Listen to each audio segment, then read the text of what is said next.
May lutong ulam at pagkain nila kay. Ganyan kasikat si BP sa totoo lang gusto lang makita si BP Sara kaya gustong-gusto nilang makita sa Congress. Reza Culasa kahit punitin, putya sobra-sobra na nga ang, araw-araw po trending si BP Sara tapos kailangan pa ng tulong niyo. Kailan pa ba na-trending si Lenny? Noong 2022 pa? Huling trending ni Lenny kailan? Noong 2022 pa? Maawa naman kayo. Kayo pa ang ginamit. Araw-araw pong trending si BP Sara.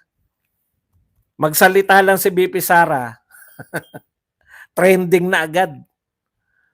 Bas ni Liz. Tingnan muna. Nilis nila ang tunay na issue sa hair follicle drug test. Alam niyo po, ang dami na po, hindi na po hair follicle lang ngayon. Yung mismo kapalpakan ng pamumuno niya. Ang dami na po ang kapalpakan. Hindi lang po yan. Ginto, lubog tayo sa utang. Malamang yan si BP may sariling CPA lawyer na tauhan pa sa kanyang liquidation. Siyempre naman po, kung vice president ka, ako nga, tauhan ko, simpleng ano lang po ako government maliit na ahensya lang po pinamumunuan ko nung ako ay meron po kaming tauhan para diyan, di ko po kaya mag-liquidate ng mga exclusive po yan, sila po nakakaalam ng paggawa niyan. Ang alam ko lang, bago ko pirmahan, binabasa ko lahat. Ano to? Parang meron ba niyan? Sir, meron yan. Ito yan, no? Pakipati nga kung ano yung binili nyo na yan. Di ko alam to. Ano tong item na to? Yun po yun. Hindi pwedeng pirma ka ng pirma. Di ba ang BP is a spare tire lang ng presidente? Bakit siya? Hindi naman po. Spare tire lang po ang sabi ng mga taong sa totoo lang, may iba po siyang trabaho. As lang po, Sir Badong, halimbawa kung may mag-step down si BP Sara, sino po ba ipapalit? Di kung sino po gustong ipalit ng presidente. Ganun po yun. Akala ko nga automatic yung Senate President dati. Pero hindi po eh. Nung si Gloria po, siya yung Vice President, di ba? Binakante ni Erap yung presidency. Di naging presidente yung Vice President, si Gloria. Ang akala ko automatic, yung Senate President, ang magiging noon kaya mali yung akala ko eh. Yun pala, mamimili na si Gloria, kaya ang pinili niyang Vice President niya, si Ginggona. Yun po yun. Kaya ito po, pwedeng mamili yung presidente kung mababakante yung Vice President. Oo, araw-araw trending kasi ayaw dumalo. Ha ha ha ha ha. Ha ha ha ha ha.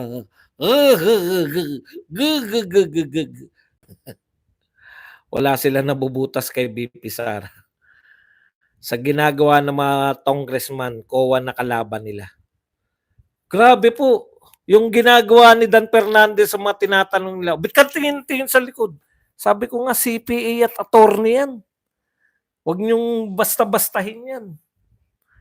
Huwag po natin kalimutan ang panawagan ng taong bayan para sa hair follicle drug test ni PBBM. Hindi po yan ang panawagan ng taong bayan.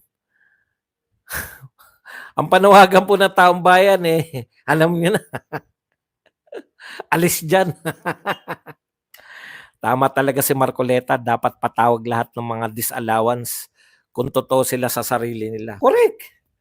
Isa pa, kung totoo pong iniimbestigahan nila confidential fund, ipatawag lahat ng may confidential fund. Ang ganda pala talaga sa Calaguas, Boss Buds. Nakita ko mga video sa YT, sisikat yan lugar na yan dahil kay BP Inday. Di ba? Libre.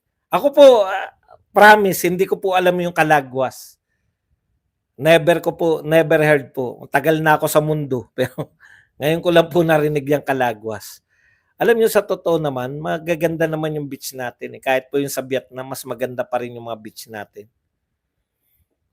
Kaya lang kasi sa mga beach natin, sa mga resort city natin, sa mga katulad sa Palawan, mahal. Mahal po. Amen, Sir Bads, alis dyan, PBBM agad-agad. Yun na po, wag na yung mga Hindi naman mag-hair follicle yan kahit na anong pilit na. Patunay na chess player ang mga Duterte, di pa nila naisip yung gagawin nilang moves. Alam na ni BP ang estilo nila, gagamitin lang siya. Tama naman yun eh. Kasi, di ba, pagpipiestahan yan eh. Kinakailangan lang nila memes eh. Ang kinakailangan lang nila, magkaroon ng, yung katulad din ng ginagawa nila. Kung si BP Sara kaya yun. Di ba, ito yung ginagawa nila. Merong tinatanong si Adjong at saka yung una si Kimbo, 'di ba? Siyempre kukonsulta niya yung hindi niya masasagot eh. Kukonsultahin niya. 1 minute break. 1 minute suspension. O yun na, gagawin na nilang issue yan. 1 minute suspension, 1 minute. Bakit din nila kasuhan si BP? Kung may anomalya, may obstruction of justice, conversation of fund, sila congressman ang dapat mag-imbestiga kasi kanilang CDF, pork barrel, kung ano man tawag. Kaya nga po hindi nila masampahan ng kasong impeachment kasi nga po wala naman po talaga silang ka-impeach. Pinalulutang lang po nila yung ano yung kay Raul Manuel, yung dahil hindi dumadalo, baka kagatin daw ng tao yung ano yan, yung nakalimutan ko. Alam niyo yan eh, kung ano yung inaano ni Manuel eh. Betrayal of public trust. baka naman kagatin ng tao eh. Sinasanay lang nila para magsampa man sila. Yung pinaka mahirap i-define. Di ba? Samantalang kung magnanakaw, graft and corruption or plunder, katulad ng kinaso kay Erap, mas madaling intindihin. Nagnakaw kasi ng daan-daang milyon. Pero betrayal of public trust, tapos bakit betrayal of public trust?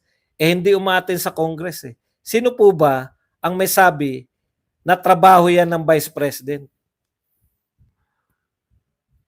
Nakasanayan lang, di ba?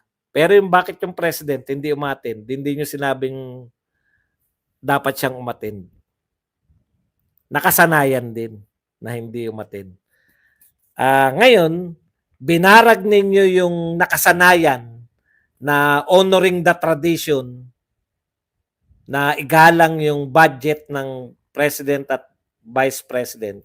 Ayon yung tapos kayo rin last year, umatin si BP Sara, ang tagal ng mga budget hearing, nariyan si BP Sara, pinupukol sila ng mga tanong, nariyan pa rin si BP Sara, sa likod ng congressman na yung nagpapaliwanag ng kanyang budget, hindi niya iniiwan. Pero anong ginawa nyo? Matapos yung plenary debate, tinanggalan nyo pa rin siya ng budget. Kaya ano sabi ni BP Sara? Bakit pa ako atin? Si Martin din naman at saka si Saldico ang masusunod. Kaya yan yung pinakita sa inyo ni BP Sara yan. In actual, yung ginawa nyo sa kanya, hindi nyo na siya madadalawahan. Pinaliwanag na nga yan. Naunawaan namin si BP Sara eh. Alangan namang paulit-ulit. Di ba?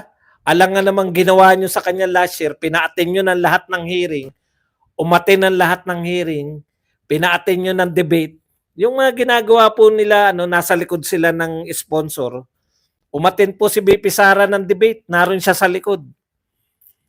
Pinagtiyagaan niya po yan, yung mga tanong ng mga Makabayan Black pa lang yung kalaban niya nung araw. Pinagtiyagaan niya po yan na pag sasagot siya, pag kailangan ng sponsor ng mga katanungan. Pagkatapos po ng lahat na pinagtanggol niya yung confidential fund, pagdating, sino pa rin ang nasunod? Ayon kay BP Sara? Si Martin pa rin, tsaka si Ko. Kahit na anong ginawa nyo sa plenary, walang silbi yan dahil pagdating kay Martin at kay Ko, babaguhin rin nila. Bakit pa siya sasalang? 'Di ba? Bakit pa siya sasalang? Malawak ang definisyon ng betrayal of public trust at hindi po kasama dun yung pag-attend sa Congress. Hindi po trabaho ng BP yan.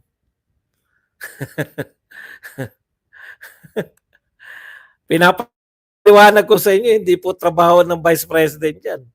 Umati na nga eh. Pinospone nyo pa dahil hindi umaayon sa inyong stick to the plan. Baka may binenta na namang ginto araw na to. Yung worst gold digger ng Republika ng Pilipinas. Alam niyo po, nagpaliwanag yung Bangko Sentral. Hindi po ako sulbi. Sabi ng Bangko Sentral, kaya daw nila binenta yung mga ginto kasi mataas daw yung presyo ng ginto. So, anong katwiran yun? Kung mataas yung presyo ng ginto, ano? Hindi ko talaga makuha. Bakit pa rin kayo magbebenta? Para saan? Di matuwa tayo dahil taas na ng presyo ng ginto. Ang trend ba ng ginto? Mataas ngayon, bababa na sa mga kinabukasan. Ang alam kong trend ng ginto, pataas ng pataas eh. Hindi ko talaga makuha yun eh. Nagpaliwanag po yung BSP, kaya raw sila nagbenta kasi mataas ang presyo ng ginto. Anong connect? Bakit hindi nagbenta yung ibang bansa? Kung yan lang po yung katwiran. Siyempre naman, sikat na sikat yung Bangko Pilipino. Kaya ako natatandaan niyan, bata pa lang ako, sa Bangko Pilipino na doon po yung sakayan ng jeep papunta yung San Juan Krami. Yung mga taga San Juan, alam yan. Pag nagpunta ka ng San Juan, doon sa Bangko Pilipino yung ano. Tapos katapat ng Bangko Pilipino, yung double picture na sinihan. Doon lang kami pinanonood ng nanay ko. Kaya buong akala ko, ang sinihan double picture lagi. Ang tanong, saan yung pinagbentahan? Correct, yan ang sagutin nyo. Saan na mapupunta yung pinagbentahan? Hindi yung sinamantala nila, kumita raw tayo ng malaki. Eh di kung hindi nyo binenta, mas malaki pa kikitain yan for the, okay, hindi ko talaga maunawaan yung katwiran na yun. Saan ang pera? Bakit walang mga project? Anong gagawin nyo sa pera? Bakit kayo nagtinda? Bibigay nyo na naman sa gobyerno. Hay nako. Bakit daw di maipaliwanag ni BP yung 200 plus million in 7 months? Bakit siya tanga kamo? Tanga siya kamo. Budget yun ni BP Sara eh. Tanga ba siya? 7 months, bakit daw hindi maipaliwanag? Sabihin mo, tanga siya. Ganun lang kasimple yun. Di niya naunawaan yung budget. Kung may budget ka, 12 months nga pwede mong gastusin. Pwede mo rin gastusin ng 11 days. Mahirap makipag-usap sa mga tanga. Ganda nga po, Sir Buds. Boss Buds, di ba cleared na ng COA ang CIF ni BP Inday Sara? Pag-uusapan pa kaya yan? Sa totoo lang po, ang sinabi po ng COA, sa tanong na bakit kayo nag-issue, kasi sa papeles, kulang ng papeles. Ngayon, may 6 months po yan para makonvince sila na tama yung papeles. O yun. Nagmamadali eh. Nagmamadali. Sana hinintay nila na matapos yung 6 months. Pero pag tapos man yung 6 months, tapos na rin yata eleksyon nun. Di ba? Thank you, Sir Badong, for the latest update sa 125 million na wala naman palang problema sa mga allegations ng mga aso ni Tamba at sa mga kamatayan black. Alam niyo po kung may problema yan, matagal na po nila sinampahan ng impeachment si BP Sara. Gigil na gigil sila impeach si BP Sara, wala lang talaga may kaso. Ano kaya ang susunod na move ng mga congressman? Kasi nakakahiya naman po pagtatawanan lang sila ng senador. Dadalhin nyo sa Senado rito yung kaso nyo, wala nga kayong kaso.